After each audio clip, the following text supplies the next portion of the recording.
I would say the motorcycles have been around for longer than 100 years. Think so? Yeah. Well, they actually have. I mean, 100 years seems like a long time, but they really have. So I decided to do my presentation on the history of motorcycles because, I mean, it might be kind of dry for some of you, but I mean, a lot of people might just see them on the road and not actually think about the amount of changes they've gone over the past 100 years, where they started at, where they're at now. And I've been around motorcycles for most of my life, and I've seen some changes. But I've seen old ones, I've seen new ones, so it's actually pretty interesting to see how they changed, where they started. And the basics are really basically the same. It's really weird to think about the engines 100 years ago, but the engines now are really practically almost the same thing. But they just added stuff on. But yeah. So the very first production motorcycle ever made for sale was the brand Wolf-Meyer. The first production motorcycle for sale was made in 1894. It was actually one of the first ones to use water-cooled engines instead of air, and they actually put like the water liquid in the rear fender. So I guess if you cracked your fender, you'd be screwed. But yeah, the radiator was in the top of the fender, so most of the engines back then were air-cooled. And that small, this 4-stroke engine had a half a horsepower. So compared to engines today, that's like maybe overflow. So you can imagine probably not going very fast.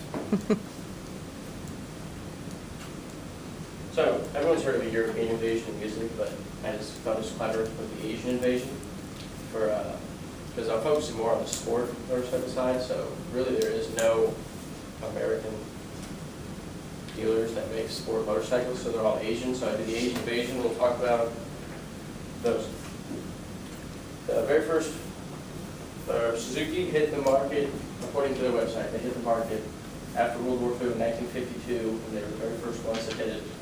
And they focused mainly on the 2-stroke because that was what was big back then. They really had 4-strokes, but 2-strokes was big. And then they actually didn't produce their first 4-stroke until 1976, which was quite a ways after they came.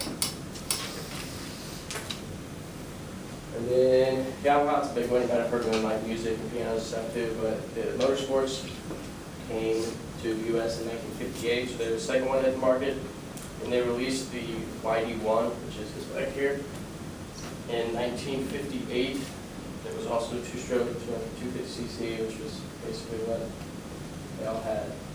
Everyone was crazy 250s, so yeah, that was the first motorcycle they ever made in the United States.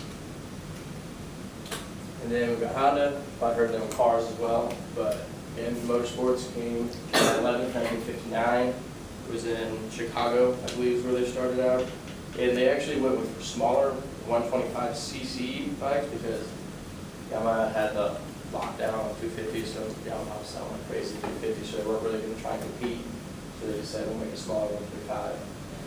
So they wouldn't have to worry about trying to compete with other people. And it sold very well. That was in 59. Yeah, one more. And then Kawasaki came really late.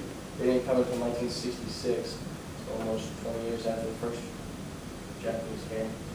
And their first was the Mach 3 in 1969, so they came in 66, but they didn't really release their first bike until 69. It blew up, became a major competitor of all the other brands. I mean, it actually reached 100 miles an hour, so for 1966, that was pretty quick. I mean, still, I guess, relatively quick today, but for 1966, 100 miles an hour was very quick. And it sold for $999. It was a brand new price for it.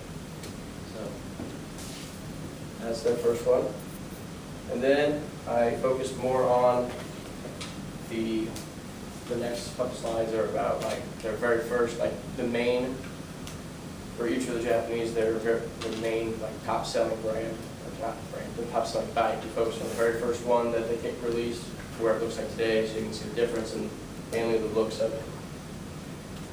So the Suzuki, one of their biggest selling lines, and it actually was started in 1976. It was one of the longest selling lines. This is what it very first started looking at. That's what it looks like now. So very big change there. It also looks more like a kind of Harley-ish in the 76.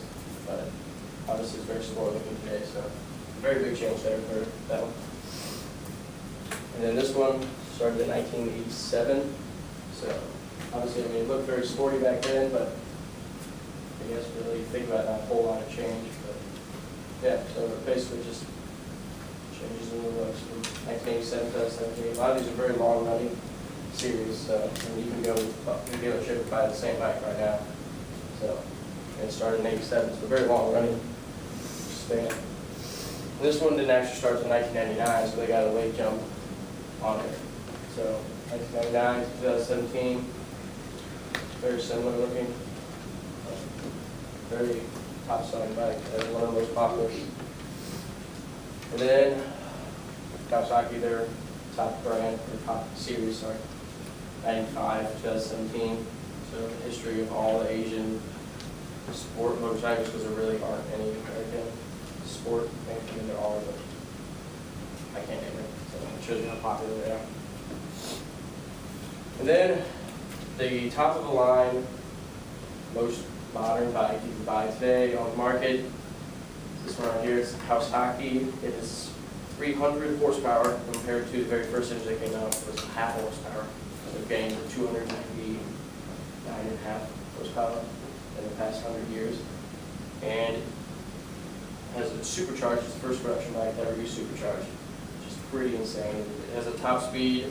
They haven't really reached the top speed because they haven't had anyone want to go the top speed on it, but they clocked it at over 230 miles an hour. So that's the most modern day bike you can buy today. It has a price tag of $26,000. The street legal one, they have one that's not street legal. That's, I believe, around $50,000.